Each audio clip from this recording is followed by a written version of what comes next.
जनसहयोग सेवाभावी महाराष्ट्राच्या वर्धापन दिनानिमित्त 10 मे 2026ला परभणी शहरातील श्री शिवाजी विधी महाविद्यालय वसमत रोड सभागृहात आयोजित महाराष्ट्र आयकॉन पुरस्कार कलावंतांचा गौरव सन्मान 10वी 12वीच्या गुणवंत विद्यार्थ्यांचा सत्कार सोहळा तसेच परभणी मनपाचे महापौर सय्यद इक्बाल लोकस्वातंत्र्य पत्रकार महासंघाचे संस्थापक राष्ट्रीय अध्यक्ष संजय एम देशमुख यांचा नागरी सत्कार कार्यक्रम थाटामाटात संपन्न झाला। आपल्याला पहिल्यांदा टाळ्या वाजवून आपण त्याला दुजोरा देऊया। वेळोवेळी सहकार्य करणारे माननीय संजय एम देशमुख यांचे इथे स्वागत तथा सन्मान।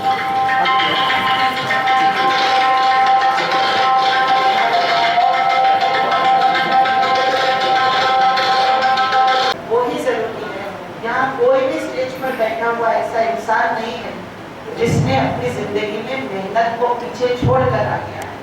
अभी सोनी साहब को आप ले लीजिए, मैं इनको बरसों से जानती हूँ। ये हर प्रोग्राम भी अटेंड करते हैं, अपने प्रोफेशन में भी कामयाब है और हर तरीके से एक कामयाब इंसान है। सोनी साहब क्या बगैर मेहनत के अचीव होता? किसी को खास एक हुनर देके कोई दुनिया में नहीं आता है। मेहनत और मेहनत ही एक रास्ता है जिससे हम अपना मकसद पा सकते हैं।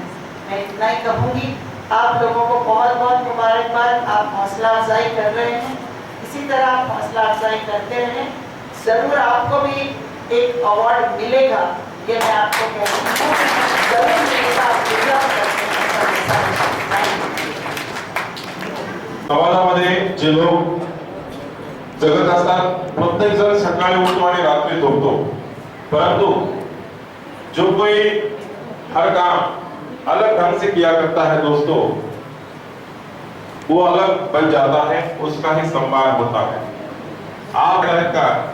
अशा 10 माणसाला जर विचारलं तर 9 माणसं नक्कीच म्हणतात मला माहित आहे, आणि केवळ माहित नाही तर त्यांच्या कार्याने माहित आहे। जीतने वाले कोई अलग काम नहीं करते हैं दोस्तों, वे वही काम अलग ढंग से किया करते हैं। आपने भी वही। समाज भूषण संस्था उपाध्यक्ष बशीर अहमद साहब से गुजारिश करता हूं कि वो आए और यहाँ पर अपना प्रास्ताविक करें।